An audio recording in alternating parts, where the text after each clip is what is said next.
नमस्कार, आप देख रहे हैं एनडीटीवी इंडिया। आपके साथ मैं हूं गीता जोशी। शुरुआत कर रहे हैं देश में बढ़ते कोरोना मामलों के साथ। लगातार बढ़ते कोरोना मामलों ने अब चिंता पैदा कर दी है। देश भर में आज कोरोना के 90,000 से ज्यादा केस दर्ज हुए हैं, जिनमें महाराष्ट्र की बात करें तो यहां 36,265 नए कोविड मरीज पाए गए हैं और अकेले मुंबई शहर में ये आंकड़ा 20,181 है। वहीं राजधानी दिल्ली में बीते 24 घंटे में कोरोना के 15,097 केस आए हैं।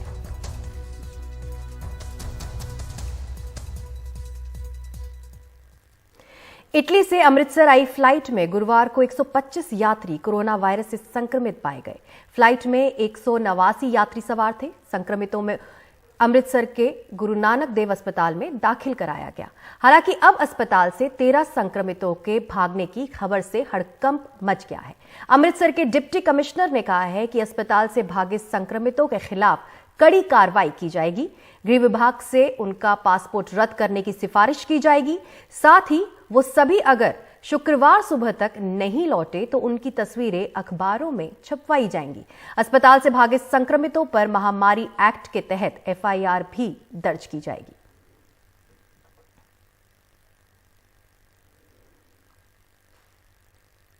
देश भर में 10 दिनों के भीतर कोरोना के रोजाना मामलों में 15 गुना बढ़ोतरी हुई है। 2 हफ्ते पहले 10% से ज्यादा साप्ताहिक संक्रमण दर वाले जिलों की संख्या 2 थी, जो बढ़कर 41 तक जा पहुंची है। वहीं एक्टिव मरीज 2,85,000 से ज्यादा हैं। देखिए परिमल कुमार की रिपोर्ट।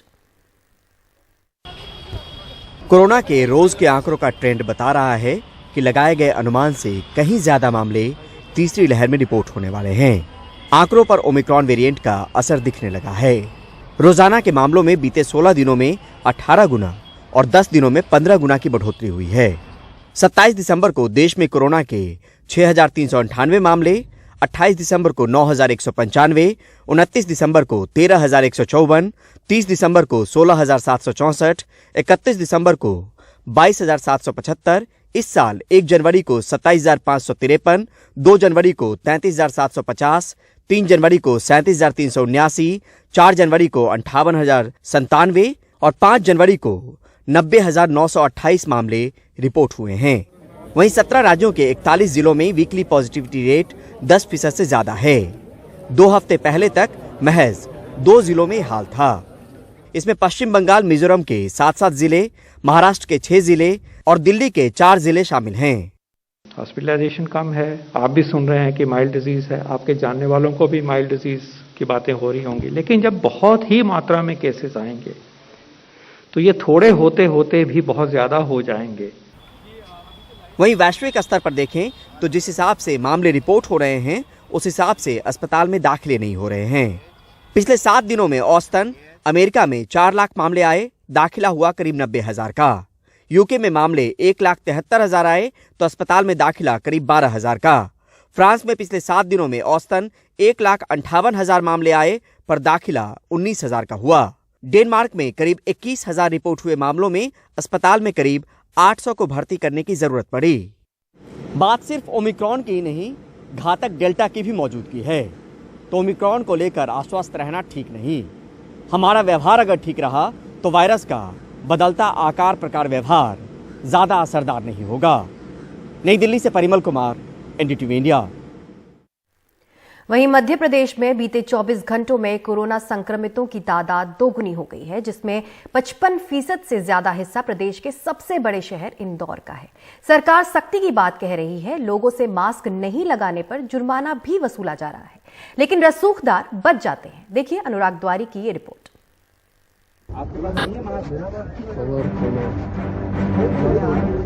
भोपाल कलेक्टर और एडिशनल कमिश्नर बुधवार रात न्यू मार्केट पहुंचे और लोगं से मास्क पहनने, शारीरिक दूरी का पालन करने को कहा।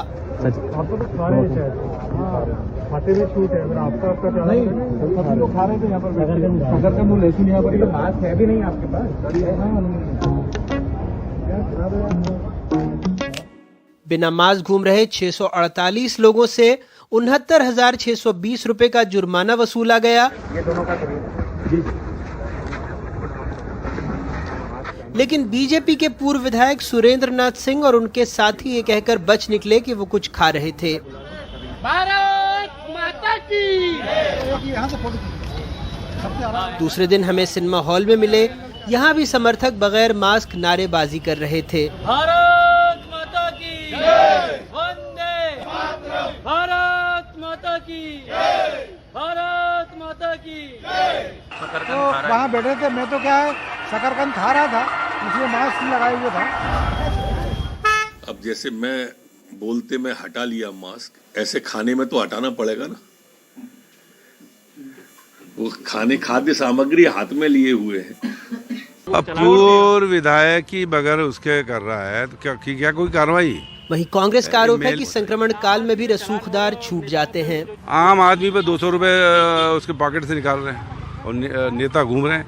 ये कहीं न कहीं चिंतनीय है और दुखद भी है। इससे कोरोना फैलेगा और आम गरीब आदमी इसकी जान जाएगी। पिछले 24 घंटों में मध्य प्रदेश में 1033 मामले आए हैं।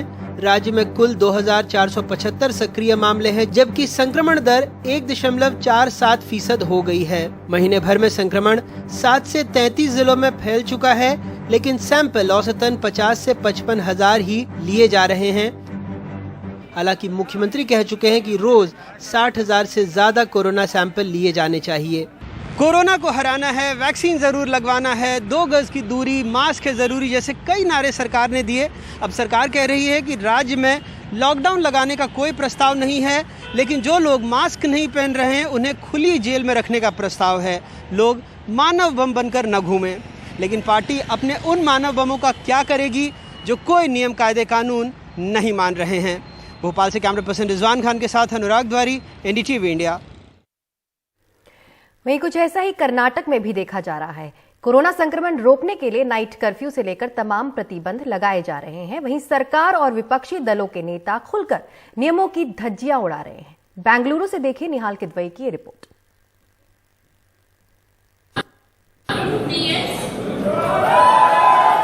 विधान परिषद के नए सदस्यों का शपथ ग्रहण।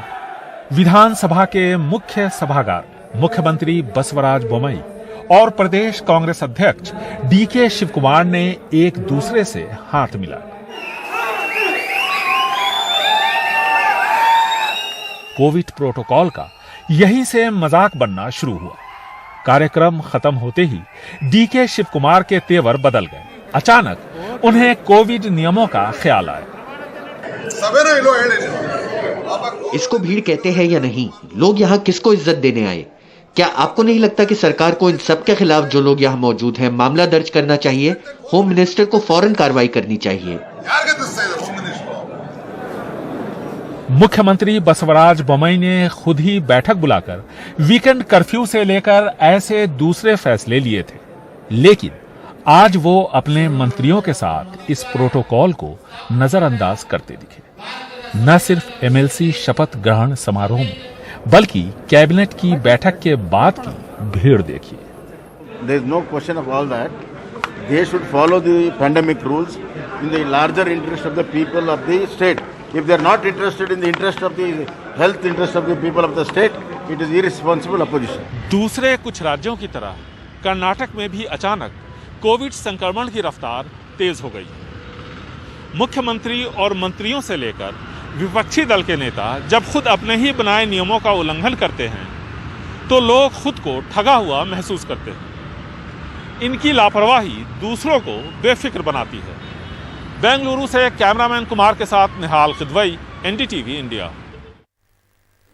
और अब बात असम की, जहां बीते 10 दिनों में कोरोना के मामले 5 गुना बढ़ गए हैं। ऐसे में राज्य सरकार जरूरी सुविधाएं बढ़ाने में जुट गई है। गुवाहाटी में एक पार्किंग की जगह पर 200 बेड वाले कोविड आईसीयू कॉम्प्लेक्स तैयार किए जा रहे हैं। देखिए हमारे सहयोगी रत्नदीप चौधरी की एक खास रिपोर्ट। पिछले 10 दिनों में असम में भी कोविड के संक्रमण के मामले तेजी से बढ़ रहे हैं और 5 टाइम्स जो इजाफा हुआ है पॉजिटिव केसेस में, और इसके चलते अब राज्य सरकार तैयारी में जुट गई है। हम इस वक्त गुवाहाटी मेडिकल कॉलेज अस्पताल में हैं और ये देख सकते हैं, ये तस्वीरें वहाँ के ये नए आईसीयू का तस्वीर है जो कि हमारे कैमरा पर्सन संजय चक्रवर्ती आपको दिखा रहे हैं किस तरह से जो बेड्स तैयार हैं, वेंटिलेटर्स तैयार हैं। गुवाहाटी मेडिकल कॉलेज अस्पताल सिर्फ असम का ही सबसे बड़ा मेडिकल कॉलेज नहीं है, पूरे उत्तर पूर्व का है। आप देख सकते हैं यहाँ पे मेडिकल स्टाफ अब इसकी तैयारी कर रहे हैं, जबकि असम में अभी कोविड हॉस्पिटल बेड्स 8,000 से भी ज़्यादा अवेलेबल है और सिर्फ 5% बेड्स की यूटिलाइजेशन हो रही है। मगर जिस तरह से देश के बाकी हिस्सों में कोविड के मामले बढ़ रहे हैं, उसको मद्देनजर रखते हुए असम सरकार पूरी तरह से तैयारी में जुट चुकी है। और ये जो तैयारी हो रही है, ये आईसीयू है, 100 बेडेड आईसीयू है, जिसको कि कोविड के लिए डेडिकेटेडली यूज किया जाएगा। और सबसे ज्यादा अगर ओमिक्रॉन रिलेटेड केसेस को हॉस्पिटलाइजेशन या फिर आईसीयू की जरूरत पड़े। मगर ये जो आईसीयू कॉम्प्लेक्स है, ये आईसीयू कॉम्प्लेक्स पहले एक पार्किंग लॉट हुआ करता था। तो किस तरह से सरकार धीरे धीरे से इनोवेटिव आइडियाज यूज कर रही है। पार्किंग लॉट को कन्वर्ट किया गया है आईसीयू कॉम्प्लेक्स में। यहाँ पे 2 आईसीयू हैं, एक ऊपर के तरफ जहाँ पे 100 पेशेंट्स रह सकते हैं, 100 बेड्स हैं, वो अब जनरल आईसीयू के रूप में काम कर रहा है, मगर उसको भी ट्रांसफॉर्म किया जा सकता है कोविड आईसीयू के रूप में। और यहाँ पे जहाँ पे पेशेंट नहीं है, इसको पूरी तरह से बेसमेंट पे तैयार किया जा रहा है पार्किंग लॉट के, जहाँ पे कि ये पूरा आईसीयू बन के तैयार है। और किसी भी तरह से जहाँ पे अगर सर्ज हुई, जहाँ पे ज़्यादा सीरियस केसेस अगर बढ़ गए, हॉस्पिटलाइजेशन की ज़रूरत पड़ी, आईसीयू सपोर्ट की ज़रूरत पड़ी, तो इसको मुकाबला करने के लिए, सीट्स बढ़ाने के लिए, बेड्स बढ़ाने के लिए ये मुहिम है असम सरकार की। गुवाहाटी मेडिकल कॉलेज से कैमरा पर्सन संजय चक्रवर्ती के साथ रत्नदीप चौधरी, एनडीटीवी इंडिया। अगली खबर भी असम से। दिल्ली पुलिस की साइबर क्राइम यूनिट ने आखिरकार बुल्ली बाई ऐप बनाने वाले शख्स को असम से गिरफ्तार कर लिया है। बुल्ली बाई ऐप में मुस्लिम महिलाओं की तस्वीरें अपलोड कर उनकी बोली लगाई जा रही थी और अभद्र टिप्पणियां की जा रही थी। मुख्य आरोपी नीरज बिश्नोई को 7 दिन की पुलिस रिमांड पर भेज दिया गया है। 21 साल के नीरज बिश्नोई को दिल्ली पुलिस ने असम के जोरहाट के उसके घर से गिरफ्तार किया। पुलिस के मुताबिक यही वो शख्स है जिसने ओपन सोर्स प्लेटफॉर्म गिटहब पर बुल्ली बाई ऐप बनाया और सिख बनकर मुस्लिम महिलाओं की तस्वीरें अपलोड कर उनकी बोली लगाई और अभद्र कमेंट्स किए। उसने बुल्ली बाई ऐप को लेकर एक ट्विटर हैंडल बनाया जिस पर लगातार पीड़ित महिलाओं के खिलाफ मुहिम चलाई जा रही थी।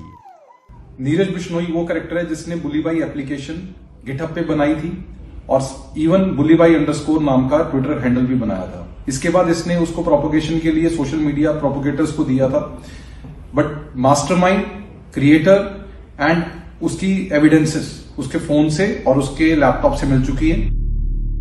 पुलिस के मुताबिक नीरज के लैपटॉप और मोबाइल से पीड़ित महिलाओं के फोटो और कई और आपत्तिजनक चीजें मिली हैं। पुलिस ने उसके लैपटॉप और मोबाइल को जब्त कर लिया है।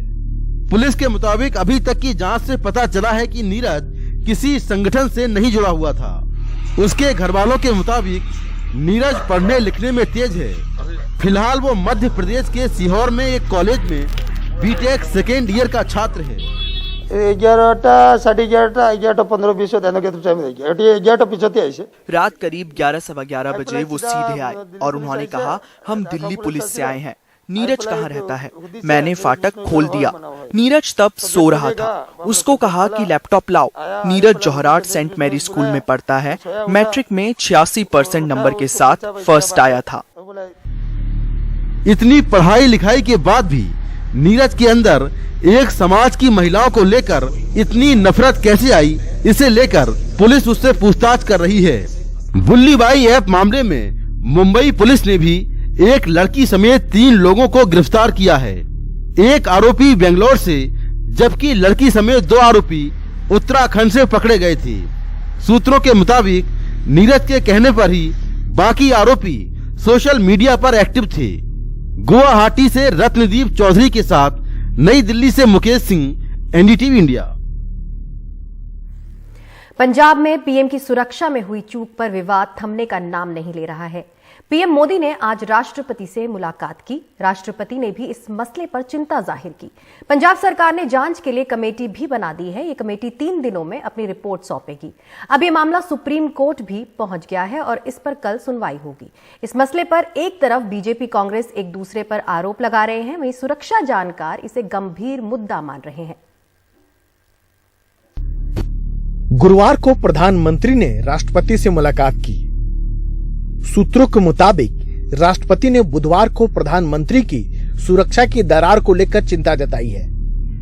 ये सवाल बार बार उठ रहा है कि बठिंडा से फिरोजपुर जाते हुए प्रधानमंत्री का काफिला किन हालात में इस फ्लाईओवर पर 15 से 20 मिनट रुका रहा, इसकी जांच के लिए 2 सदस्यों की कमेटी बनाई गई है। लेकिन जानकार मानते हैं कि वहां प्रधानमंत्री की काफिला का रुकना एक संवेदनशील मसला है, इसलिए भी कि वहां से पाकिस्तानी सीमा बहुत पास है। मैं समझता हूं एक बहुत बड़ा ब्रीच ऑफ सिक्योरिटी हुआ है, जबकि बिल्कुल बॉर्डर के पास, वहां से लगभग ओनली 20 किलोमीटर बॉर्डर है।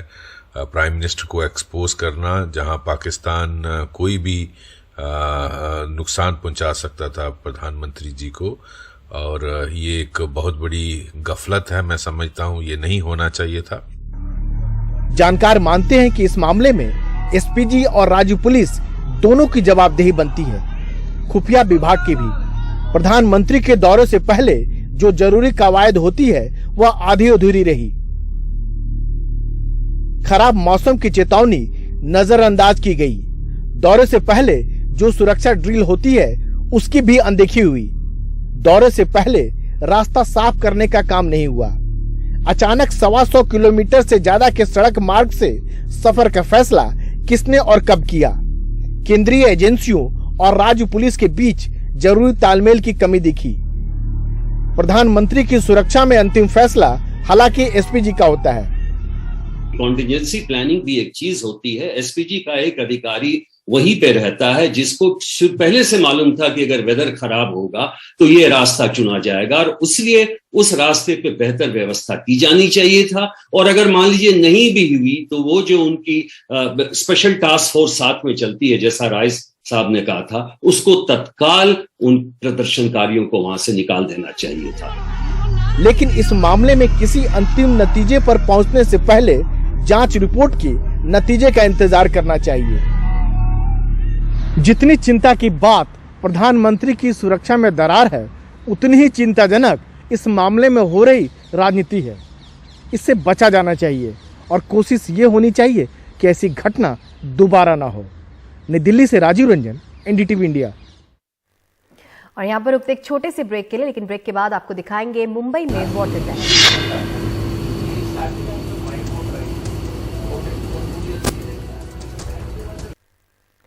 मुंबई में शुरू होने जा रही है पहली वाटर टैक्सी, जिसके जरिए दक्षिण मुंबई से नवी मुंबई, बेलापुर, जेएनपीटी और नेरुल का घंटों का सफर मिनटों में तय हो सकेगा, वो भी 200 से 750 रुपए में।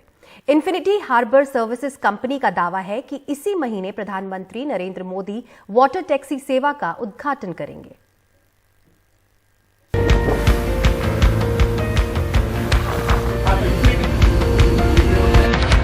यह है मुंबई की पहली वाटर टैक्सी, यानी अब आप आम टैक्सियों की तरह इस स्पीड बोट के जरिए दक्षिण मुंबई से नवी मुंबई या बेलापुर मिनटों में पहुंच सकते हैं। ये अनोखा, अद्भुत जो अनुभव है और समय बचाने वाला जो ये सफ़र है, उसकी यात्रा पर आज हम निकले हैं। और ये हमें उपलब्ध कराया है इन्फिनिटी हार्बर सर्विसेज ने, जिसमें आप टिकट लेना होगा, लेकिन तो टिकट आप बुक कर सकते हैं myboatride.com से, और ये छूटेगी यहाँ डोमेस्टिक क्रूज टर्मिनल से। साउथ बॉम्बे को नेरुल, जेएनपीटी, बेलापुर को कनेक्ट करेगा। जो लोग नॉर्थ बॉम्बे में रहते हैं, बेलापुर में, जेएनपीटी में रहते हैं, वो एलिफेंटा केव्स जा सकते हैं, उनको गेटवे तक नहीं आना पड़ेगा। अभी वो लोग एलिफेंटा का भी अनुभव ले सकते हैं।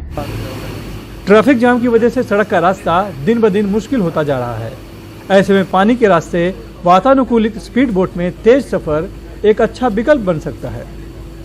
डोमेस्टिक क्रूज टर्मिनल से नई मुंबई, बेलापुर पहुंचाना तो कितने देर में पहुंचा देंगे? उधर तो 25 मिनट तक पहुंच सकते हैं। 25 मिनट में आधा घंटा। सड़क से तो मुझे कम से कम 1.5 घंटा लग जाएगा। 1.5 घंटा लग जाता है, 1.5 घंटा 2 घंटा भी लगता है। कंपनी का दावा है कि हार्बर टूरिज्म और रेगुलर पैसेंजर ट्रांसपोर्ट में कुछ इस तरह का तालमेल बिठाने की कोशिश की गई है ताकि ये सेवा जारी रह सके। पूरी तरह से वातानुकूलित इस बोट की खासियत है कि ये हर मौसम में चल सकती है। आम आदमी इससे ज़रूर सफ़र कर पाएगा, बिकॉज अगर जो डेली कम्यूट करने वाला है उसके लिए किराया सिर्फ 200 रुपये है। अगर वो मंथली पास लेता है तो एक तरफ जाने के लिए सिर्फ 200 रुपये में मैं नहीं समझता हूँ कि कोई टैक्सी उसे ले जा पाएगी। और एयर कंडीशन बस भी जो 2 घंटा लेती वो भी इतना ही किराया। कहाँ से कहाँ तक 200 रुपये? ये नवी मुंबई से लेके साउथ मुंबई तक या साउथ मुंबई से नवी मुंबई तक। सुरक्षित सफ़र और सुंदर और रोमांचक सफ़र का आनंद और यात्रा के साथ साथ समय की बचत भी और साथ ही समंदर की सैर भी। मुंबई से कैमरामैन संजय मंडल से सुनील सिंह, NDTV इंडिया के लिए। वहीं महाराष्ट्र के नासिक में नंदुर मध्यमेश्वर में प्रवासी पक्षियों का आना शुरू हो गया है। सारस, राजहंस समेत 30,000 से ज्यादा पक्षी यहां आ चुके हैं। ये पक्षी साइबेरिया, यूरोप से आते हैं। वहां पड़ने वाली कड़ाके की ठंड से बचने के लिए ये यहां आ जाते हैं। इन सुंदर पक्षियों के यहां आने से इस वक्त नासिक के नंदुर मध्यमेश्वर का नजारा बेहद खूबसूरत दिखाई दे रहा है।